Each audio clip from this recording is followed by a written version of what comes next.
This is my new to me Honda 919 Honda Hornet. This is a 2007 model, the very last year they produced them, and I've been looking for one of these bikes for quite some time, and when this one popped up for sale, I kept my eye on it for a while until I ended up picking it up a couple of days ago.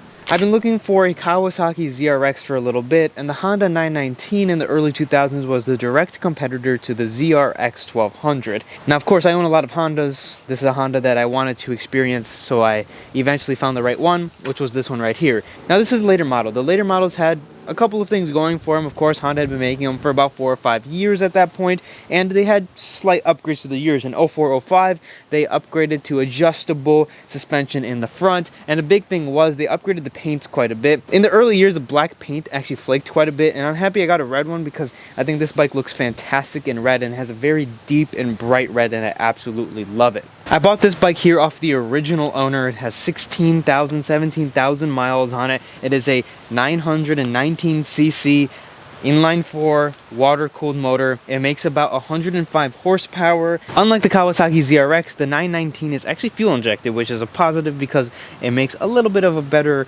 performance. It also makes a little bit more accurate power, as well as slightly better fuel economy.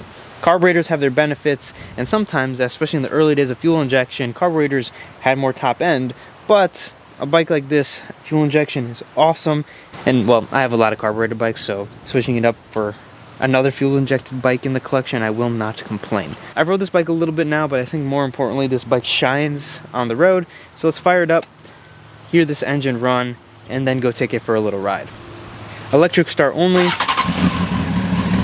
This has stock exhaust on it. It has like a nice kind of lopey cam sound on idle. It has a very nice whistle. Stock exhausts actually do sound pretty good as well.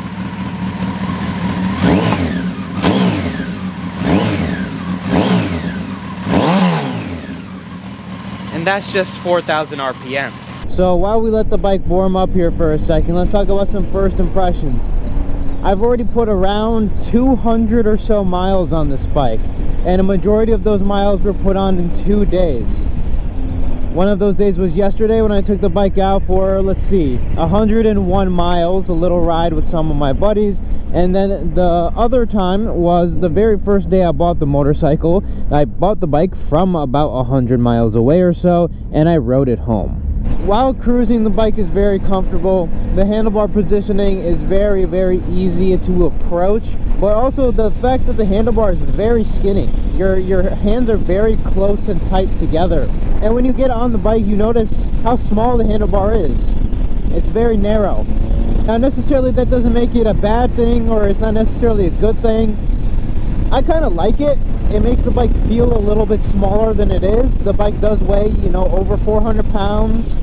It is a 900cc liquid cooled motorcycle, and it's a fairly big bike.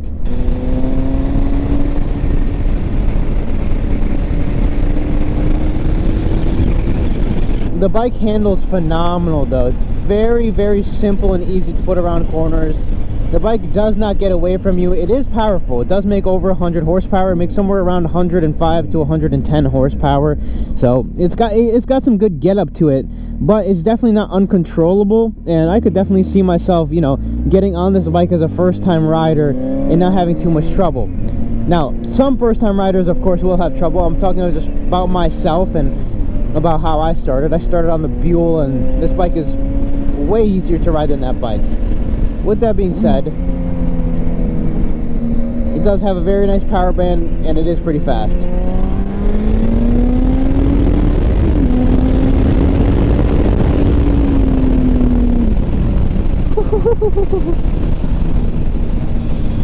Yeah, it's a whole lot of fun. It's a very good all-arounder. It's very comfortable. Like, you can go to your daily business, and if you want to have a little bit of fun, you definitely can. Also, one thing you realize is how kind of rev happy the bike is. I mean, you let the clutch in and your RPMs die very quickly. But if you need to do a little downshift, I mean, it's very, very easy to rev up, and it revs up very quickly. I like that about the bike. It makes it a lot of fun.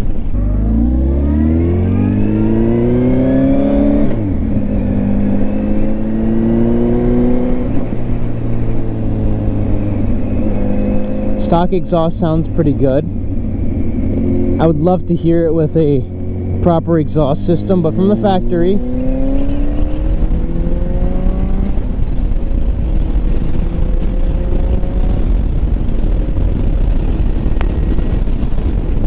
it definitely sounds good. It definitely is not missing an exhaust note like a lot of motorcycles you get on them and they're bone stock and you wish for more. In this bike, of course, I'd love to hear it just screaming, but it sounds good.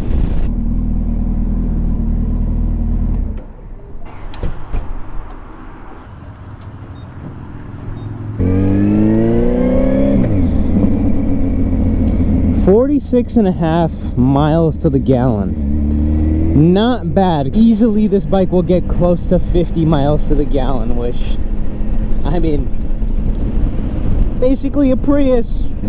It's a great bike. It's fast. It sounds good. It handles well. It's comfortable. But vibration, man. I rode this thing on the highway the first day, you know, for about an hour or so to get it home. And when I got off the bike, my hands were just ringing. This motorcycle produces so much vibration at like 70 miles per hour, 80 miles per hour. It's absolutely crazy.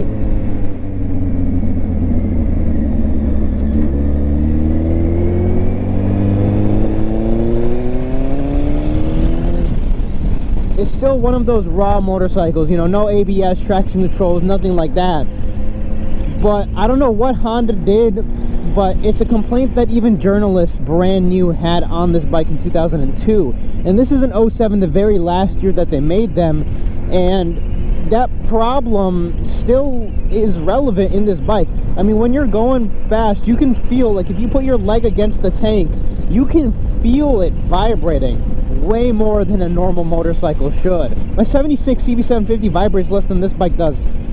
And I mean, that's something that's got to be said about this bike, is it really does not shine, and it's a major downside of this bike.